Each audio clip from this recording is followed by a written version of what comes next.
SUNAS, el regulador del agua potable. Buenas tardes, bienvenidos a todos nuestros seguidores a través de las redes sociales, en específico a través de Facebook. Hoy día tenemos un programa muy interesante. Tenemos aquí a Óscar Angulo, él es especialista ambiental de la Gerencia de Regulación Tarifaria de SUNAS. Óscar, gracias por acompañarnos. Vamos a hablar sobre el cuidado de nuestras fuentes de agua, especialmente sobre nuestros ríos. Durante la emergencia que hubo ahora último de marzo, con los huaicos que se suscitaron, nos dimos cuenta de que nuestros ríos están siendo contaminados muchísimo. Vimos cómo Sedapal hacía grandes esfuerzos por limpiar los residuos que llegan hasta la Tarjea. ¿Qué podría decirnos al respecto sobre este tema? Y justamente hemos celebrado hace poquito el Día del Medio Ambiente. Bueno, buenas tardes. Gracias por la invitación. Sí, efectivamente, estos eventos que suscitaron producto del Niño Costero este año nos dieron como que la conciencia de saber que el agua que viene a nuestras casas no viene de la planta, sino viene de ríos, de aguas arriba, ¿no? Dentro del río, y que existen muchas dinámicas, muchas prácticas que quizás no son las más adecuadas y que al final Sedapal sufre, por ejemplo en el caso de Lima, por todo eso, ¿no? Sedapal es uno de los tantos casos como todas las empresas de agua en Perú.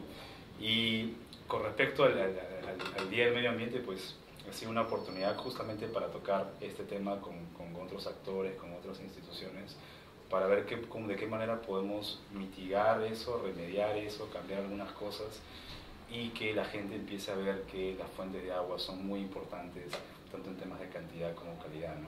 Claro. Y justamente en el tema de cuidar nuestros ríos, ¿cómo podríamos hacer para evitar el impacto que tenemos cuando nos estamos contaminando, ¿no? O sea, se tira al río todo, se usa el río como un basurero, causando un fuerte impacto ecológico. Bueno, yo creo que primero que todo hay que entender cuál es el contexto en el que nosotros estamos viviendo. Lima vive en un desierto, vive en la parte baja de una cuenca inmensa, y en la parte baja encima, por la parte alta de la planta de la Tarjea, existen miles de comunidades que viven desde hace mucho tiempo, ¿no? Inclusive hay culturas pre-incas que se fueron asentando en esas zonas. Y que producto de las malas prácticas, producto de que no existe un control, una vigilancia, producto de que no hay programas educativos, de sensibilización y capacitación, falta de tecnología, falta de conocimientos, de gestión, no ven el nexo y la afectación que ellos dan desde la contaminación de las fuentes de agua, los ríos, los desechos, los residuos sólidos, hacia aguas abajo, ¿no? Entonces, es muy importante ver ese nexo, ¿no? Tanto las personas que vivimos aquí en la parte baja, subir de donde viene nuestra agua, así como las personas de la parte alta, bajar realmente hasta donde llegan todas las consecuencias que ellos hacen en sus fuentes, ¿no? Justamente en SUNAS se está trabajando el tema de implementación de pago de servicios ecosistémicos, ¿no? O sea, la implementación. ¿Y cómo es que se ha avanzado en ese tema? SUNAS es un pionero en la región en ese tema porque es un tema ya reglamentado. Ya se está viendo efectivamente a través de las empresas de agua que se está recaudando a través de la tarifa para que todos los ciudadanos podamos tal vez ser un poco agentes de este cambio, ¿no? Tal vez aportando primero en la tarifa y luego volviéndonos conscientes de esta situación. ¿Cuál es el aporte de SUNAS? Bueno, SUNAS ha hecho mucho en ese aspecto porque justamente ha permitido proveer la oportunidad de conectar a las fuentes de agua con los usuarios, ¿no? Las comunidades que viven en la parte alta de la cuenca con los usuarios que viven en la parte baja de la cuenca. Y es algo muy trascendental, no solamente en Perú, sino a nivel regional, porque SUNAS se ve como ejemplo dentro del grupo de reguladores de Latinoamérica, tratando de conservar sus fuentes de agua. Y es que el sistema de producción de agua potable no empieza en la planta, empieza en la fuente. Y a partir de ahí es donde se tiene que construir, se tiene que trabajar para poder mantener tanto la buena cantidad como la buena calidad de agua a los usuarios. Venimos trabajando ya con más de 12 empresas de agua en el diseño e implementación de estos mecanismos de retribución, que lo que hace es básicamente conectar al usuario de la zona urbana, de las ciudades, con sus fuentes, con la naturaleza, con el ecosistema, y lo hace a través de una retribución que es parte de un porcentaje de esta tarifa, que es destinado para proyectos de conservación, recuperación y uso sostenible de los ecosistemas tan importantes para las empresas de agua en la parte baja, ¿no? ¿Cómo se están identificando estos mecanismos de retribución por servicios ecosistémicos para que puedan aplicarse? Por ejemplo, en Lima se está trabajando también en esos temas. Hay un grupo impulsor que lo está viendo para identificar los lugares donde se pueda aplicar este mecanismo. Desde el punto de vista técnico de investigación, es muy importante que la empresa de agua trabaje con los diversos actores que existen dentro de la cuenca, dentro del sistema de producción de agua potable. Hablamos de gobiernos locales, hablamos de gobiernos regionales, hablamos del Ministerio del Ambiente, de la Autoridad Nacional del Agua y otros actores o comunidades ONGs que vienen trabajando en ese tema. Todos ellos en conjunto ayudan a priorizar dónde, qué tipo de intervenciones se tienen que atacar, de qué manera se pueden atender alguna problemática en especial, y la empresa de agua lidera este proceso gracias a que a través de las UNAS un porcentaje de esta tarifa va a servir para financiar ese tipo de acciones y de proyectos, y de manera cooperativa y en conjunto con los demás actores implementan estos proyectos. Entonces es muy importante la participación de los otros actores y cómo la empresa viene liderando todo este proceso de los mecanismos a nivel nacional. Claro, en las audiencias públicas es donde se presentan estas propuestas, ¿no?, para que las empresas de aguas adquieran el mecanismo de retribución y lo apliquen. Hay casos emblemáticos como el de Moyobamba, ¿no?, desde que SUNAS empezó a aplicarlo en 2008, donde se ha visto, o sea, el buen manejo de la empresa y la buena recepción también de la población. ¿Cómo hacer para que las demás EPS puedan tener acojan bien esto y la población también, así como Moyobamba, ¿no?, que es un modelo de mecanismos? Moyobamba es el caso pionero, ¿no?, de los mecanismos, junto con Sedacusco en la laguna de Piuray.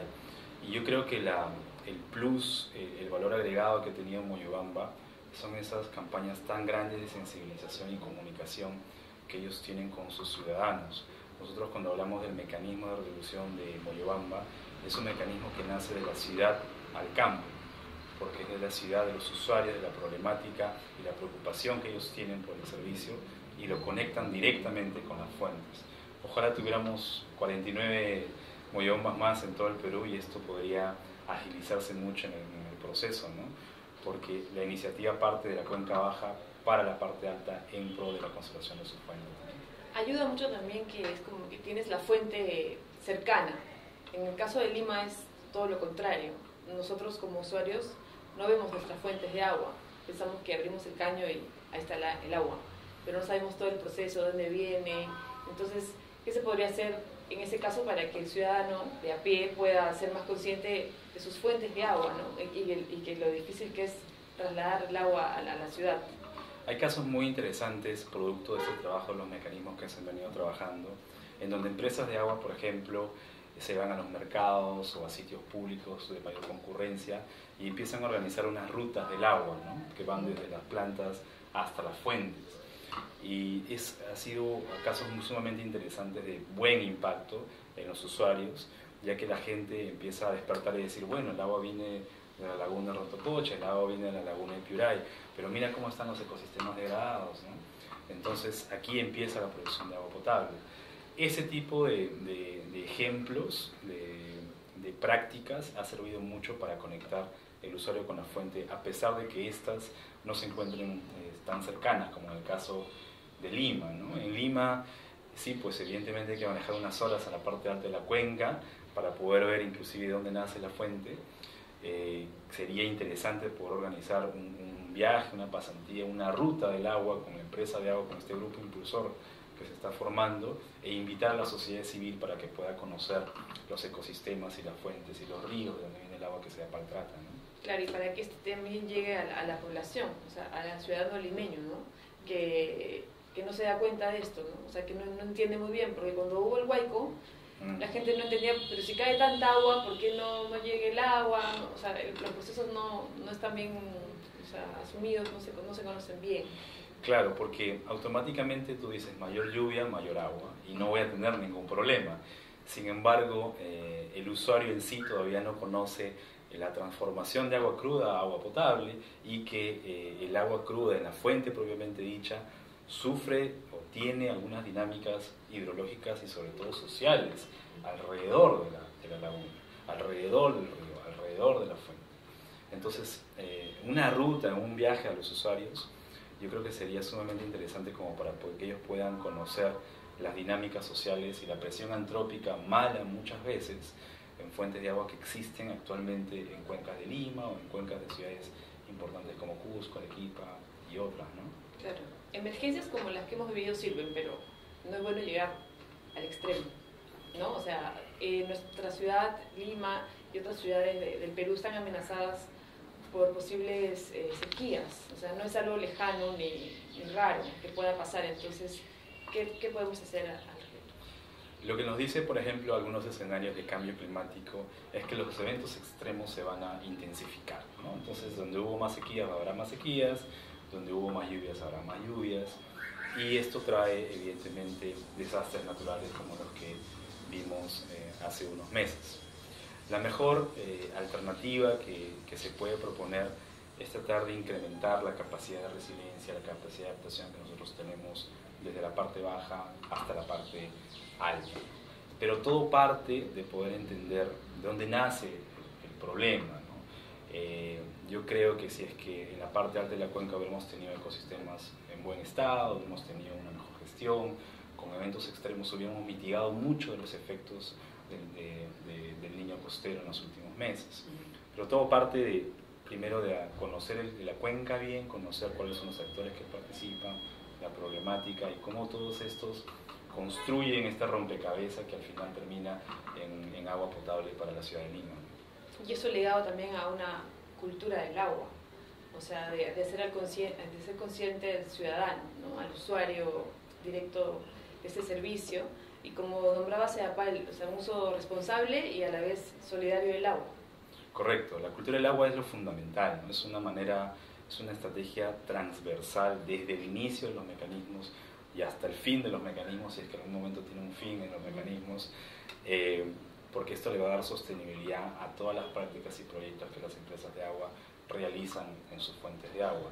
Es más, puede existir la oportunidad de que los mismos usuarios pues estén dispuestos a pagar más allá de lo que la empresa de agua puede cobrar por tarifa, y hay algunos casos muy interesantes, producto gracias a la cultura, la sensibilización, la capacitación que se hace en las fuentes hídricas. Claro, por ejemplo, en la audiencia pública que tuvimos la oportunidad de estar en Rioja, la gente, en vez de criticar quizás un alza de tarifa, apoyaba el alza de tarifa. Era una audiencia, entre comillas, modelo, ¿no? Porque la gente quería que se le suba la tarifa para cuidar su fuente de agua.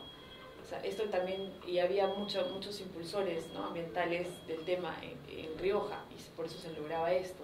En el caso de Lima, cuando se ha logrado en este quinquenio 2015-2020 la tarifa, que se incluya el mecanismo de retribución, ha sido por un tema de sensibilización y bueno, un tema de que la empresa, como CEDAPAL, también estaba muy interesada en que se haga esto.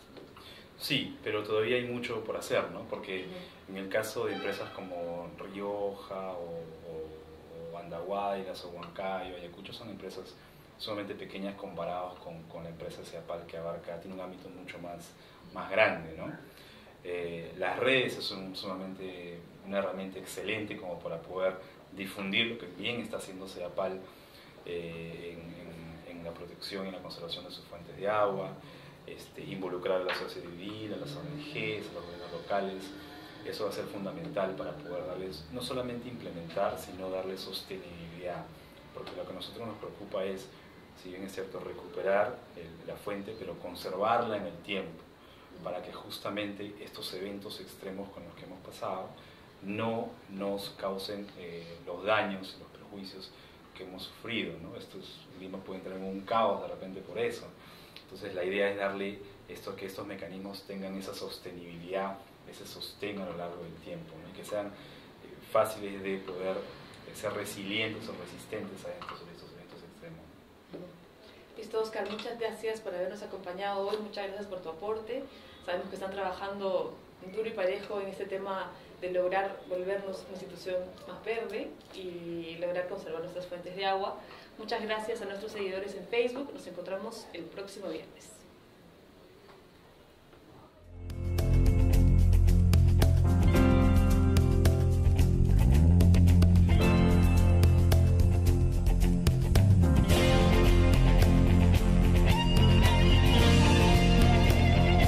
SUNAS, el regulador del agua potable.